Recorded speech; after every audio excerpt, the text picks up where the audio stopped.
uparo ring liana vui thei turin hun tha lalpan minan pea hi na mun mani se alom omlamin ka ngai to a mi bi vui thei tural lalpan hun tha min pe hi kalom hle ni Mizoram UPC khoi tu kanin ruat na dana hian kumni te hi tram khat katia ka tram ve kumni sang ni som ni pani le ni thum chunga hian ka van ni nge ka van duai ka helova pastor pensioner boral pani ka voya thoklai pani ka vui boka kan tram kumni chung hian pastor pali ka vui mana cả yon thang vết toa cùng thara Charles làm mấy tàu tour cái này ya chú tỷ la ya abo rau đó này rau te chuan vui phana hun tra cái này là hi kalom khop mai cái gì thầy tắm lâu na nga cái thầy to cả phải đi ngồi vui hi cái tu ma chú tỷ tour chuan cái ru cái in buat say này tỷ kha tu ma cái này mà sát du anh Pathian thu kan chia rang hi lai lam ma lo ni to a reilu tu pathian thu ka sei lo tu ra kai nga ya zol nei sai le khabu bungli chang khat le chang khat thui kan chia rang e chumini a chuan mei che pasari in mi pa pakhat an chelanga ke mani cho kan e yanga ke mani silfen te kan in belang e i ming châu min putir la kan ming chia hi min chil sakro ti in an soyang i ming châu min putir la kan ming chia hi min chil sakro ti lai kha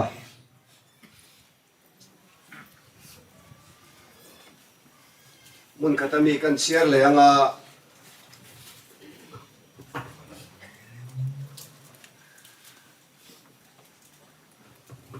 chân sinh tra zona ziang bung som patni chang somli le pathuma pathian ne na ro puina ai chuan mi hing ne na ro puina andu zo si a ten thu te hi ni selangin athu kan chiar ta te hi lalpan malbin som sakro se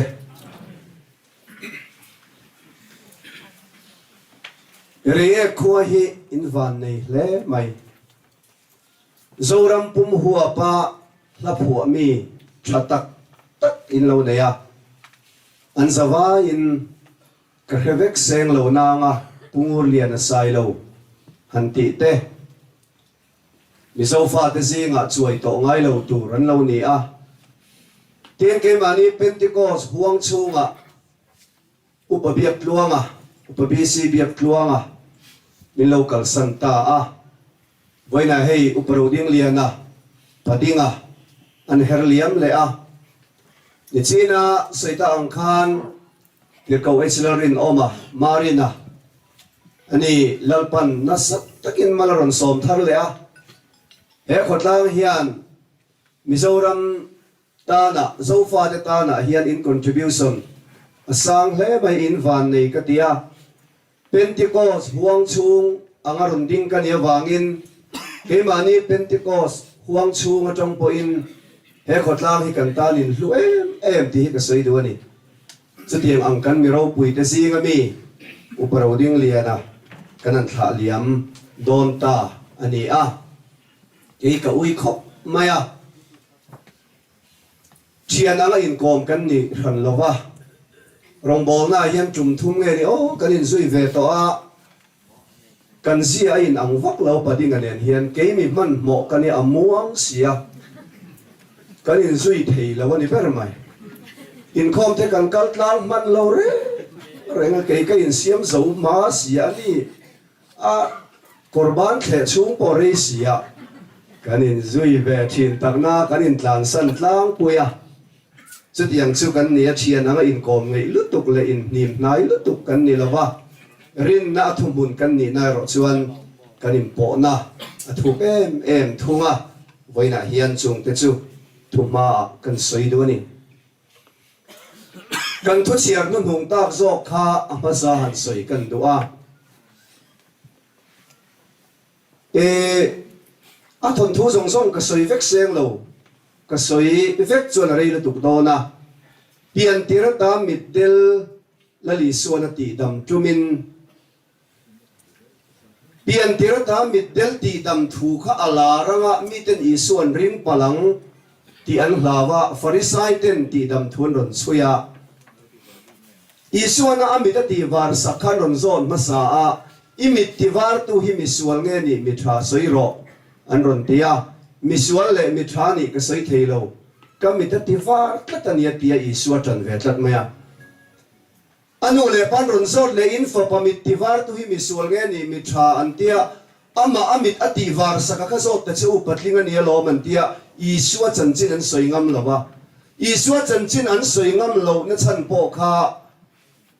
in khom na in nun an lau wang ti Bible a kan hua a chan chu min isua a chan chuan in khom na in an nong don ti dan an siam wang ani chuan pian thir ta middel ati dam ne na kan an local le imit ti var tu ing misual nge ni mitra aron telea misual ani ka soi thailo ma na kamita dela tuna chuan ama awangin ka lo mutani ati isua chan tlata ti kan hua ato pa chuan isua chan tlata wangin chu pian thir ta middel lo dam le ta chu not chuak ta tiani amit ti var sak tu a chan tlat awanga khovelina an en san na boru khi ama sain ka soi duwa amak em in ka hia chumi siap kal zela chuan pathian hne na ro puina ain mi hring hne na ro puina an du zo ti hi alo chuak ta ni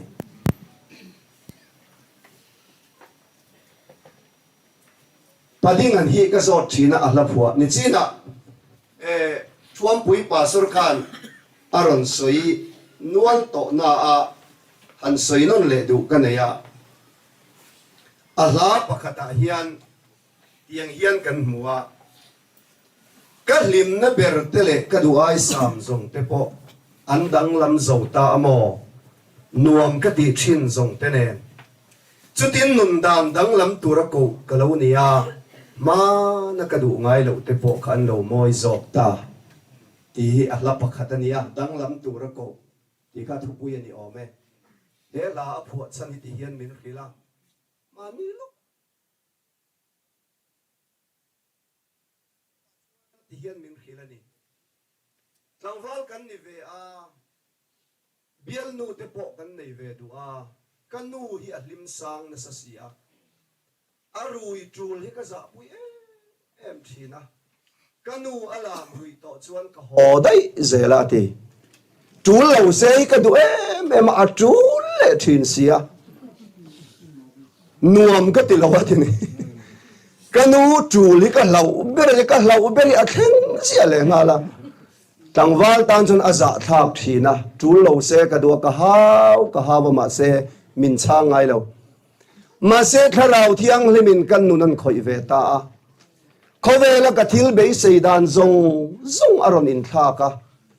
tharau thiang hlimin minan khoi ve tak ta ka chuan kanu tul naram kha ka hlim na ber alo ni ve ta chawan chan ma na ka du ngai lo te po khan lo moi zok ta ti hi alo piang ta ni atiani kan shir thale te ang ka hlim na ber tele ka du ai sam zong te po andang lam zo ta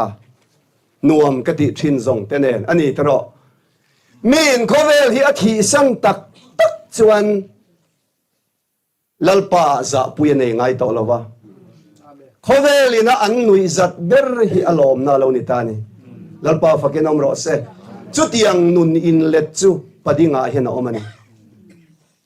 anu ngai ama nu ngai po aza pui thin na sar kala ngai khan lal panan ruai lu ta atul muang em mai ni ma se tul tak kha ni sia ala phua minan zo chuak tur te mang an kha khop hi na soi thiam lo a phua thiama soi thiam lo ni ringa men dog chua hi nga ya chu tiang chuni ma se atalen hi aru pui ema ma na alo za pui chin kha tu na chon alom na alo ni ta lalpa fakna khovela top mai thin kha fakna hla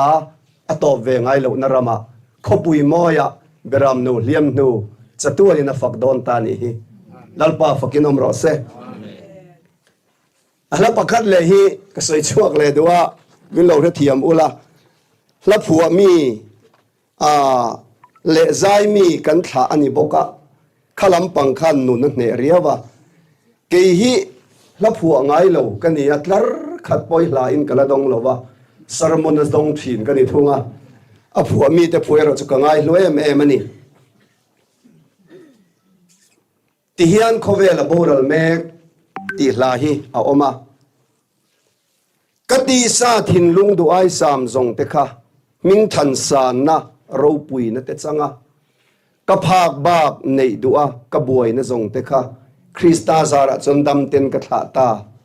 ti hila chang khatania a chang khatna bula hian khovel buai na ten ni tin min chim thina amoi na ten ni tin min hi pa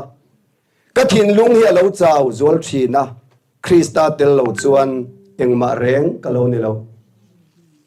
khovel aboral mek ke hlun tu reng anom lo anral le thin ma selal pan kanta na huna buat sai chu chatuan po inaral lawang avro pui em he la ringot po yan kha ila aro puin ka hia he la I du than na hla nia kan tilokanga ama min khil dan zel kan soyanga ni china pastor civil zam lawan hina train kan ngai thato na ka soinon le du thlata chong thar chen kan thiam phatolom khati hun la beat contest lut zia kha beat contest kha kan rama khatip khopa zai na boru ka chu music sar kola chuan khatiang ang hlu kha to lova din mun sang takading theiturin pading aten im bot saya beat contest sa pakhat na an ni chuan Mizorama an lar na sadon ti thil chiang ania chu tiang ang din huna chuan ading me kani engani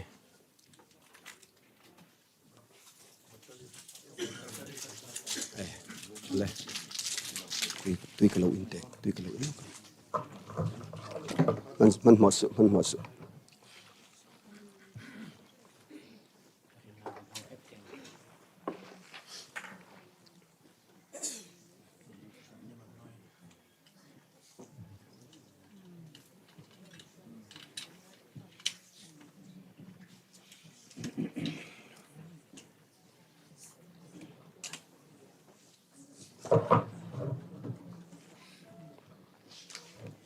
Hello. Oh, kan FM battery kan an thak lok ania. Ring takin auro ti kan Bible a oma. Tuna chon mic tel lo chon ring takin au thei si lo. Ring takan au na kan an thak lok ani kha. Chu tiang ang beat contest sa din mun thataka adin lai chuan lung leya. Pathian rongbol tura ko na donga. Som na adonga. Kabula soidana chuan ka thul phota ati rongbol na ko nga chuan kan lar phota nga kalakalang khowel thila hian kan zai lar phota nge ti hi ka thutluk na nia ma se chu ti lai chuan kamumanga nge ka omdan kare thiam lo khowel boral tur hilal panmin lo mu tira roding lian ka rongbol aya I than zo khowel chu khuti khian rol don sin ti hilal panmin lo hila hela hi lo piang ta a beat contest kalsanin lungleya fakla sa turin lalpa rongbol tu na kalau thang ta zo kan yati ni kati sa thin lung du ai sam zong te kha ming than san na ro pui na te changa ka phak bak nei du aka buai na zong te krista zara damten kalau thata khovel thilaya athanta lalpan anena kan upa hello lom lut don ani lalpa chu fakinom ro se khovel le lalpa rongbol na na hian alaya adinga buklung akhaya roding lia na thin lung du zok chu khovel ani ma se lalpa mangai na zokin arama alo thoi ta zoka khovel a chua san ma reng po hian khovel hi a chua san to zoka he khovel a amar phu anun reng lai khan roding lia na khovel hi choral to zoka hallelujah lalpa fakinom ro se chutiang ang mi te tan chen lalpan van ram khi asiam ani Amen. Van ro pui em vậy nên cần mi thả hi soi ringot hi talen nita sela avui na hian kan kalvak karing lo hlaphuwa talen na lo atel hi avan nei em ani mi than ka chon hlaphuwa tul an ti thina an phuwa thin roding lian na nuna chon athlein na thleng thin alo kal le don ti la aphuwa kabula asoi ve chu thara vina min pol na bo ruak zat ve poi thu in ka ziak chuak zo lo ati lalpana pol na sa thin ti kar hiata keni ain re e kenami zia in khia kila soi thiam lo zia te in khia atong man mo lo zia te in khia a othen in kar te are e ma kan man mo thina ani hiam man mo ve boxi lo oi ne hin lunga ti leng le mai a thian tha tak tak ten soi turin nga covering em chu tiang ang mi chuani chu ka thu pakhat na tan ka soi duwa adot le to bera chuan hei kan soi te ang chuan huna chuan mi mei che pasar in mi pa pakhat an chelanga kan silfen ke mani kan in tumanga kan cho po ke mani kan in tumanga min chom kan tul lawang i ming chau min putir la kan ming chia hi min chil la min ti moi ro min tua moi ro an la ti ang ti hi aton thu zong zong ka soi vek seng lo lali suwa krista mi ten kan lapan tur thu soi na pakhatani mi pa chu i suania apuan vuan tu mei chia chu koran ho hi kan ni i ming chu min putiro ti hi lalpa khongai kan dil na turani lalpa ming putu te chu lalpa na na min ruai don sia Isua Krista ming hi kan pudon ani chuan engting nge kan putang ama Isua nge hian engtik ni a nge a ming hi aput kan ti chuan lukabung som pakhat chang som ni pakhat kan en chuan ser atan nia Isua Krista ming hi pu ani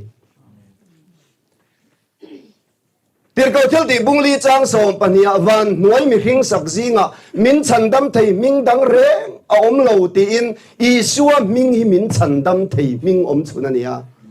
chu chandam na ming om chun chu aputu Isua nge hian ser atania pu ni chu chu ti chuan nang le ke hi Isua nu pui kan ni ve don chuan a ming kan putangai Isua family kan ni ve don chuan Isua ming kan putangai ka tong lo ngai ka thiam sela mi zo zi nga po hian ma ni pa te ming nam ming mang zui ta kan nei ta nual mai a tero chu tiang chu an ming kan soi lo mai zok tiang mi zo ram UPC a hian America tanga kan thian te rong bol tu Jeremy Lee Leng a oma etia ya ki kan Bible school at sir tir toron ni thi na tu na pon lan ni renga Jeremy Lee Leng chuan embari nupuya neya ti chuan anin nei ni atangin embari minga khan apasal lenga mingkha abeita ni embar leng alo ni ta chu chuan embar Jeremy Lee Leng ta embari kha Jeremy nupui Jeremy ta ani chinchiana ni mizo hi kan nupui ten kan mingin trom lova in ho ngut mai pu ve ula thaturania mi nam chuan an pasal te mingan puthina family thara an lut ta ti hian nan khan an vazom tak family ming kha an mania bethin ke mani hi kan pian dan renga rule kha diabola kha ni in lalfa van lalfa lal chung kwa kan ni lawa wangin nupuya mi ron zong tu Isua Krista chung kwa kan ni ve don chuan a ming kan putangai Isua ming chu kan family minga abe ve ngai chumi Isua ming putur chuan Isuan ser atania Isua Krista ti minga pu angin keini po hian ser tan kal tlangin Isua ming chu kan putangai ni chu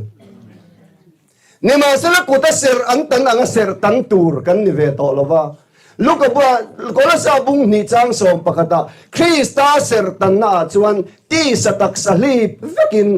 ama veka chuan kuta ser tan ni lawa ser tan in ni kha baptisma a chuan ne na phum in ni ve to sia tia chiam takena chiam maya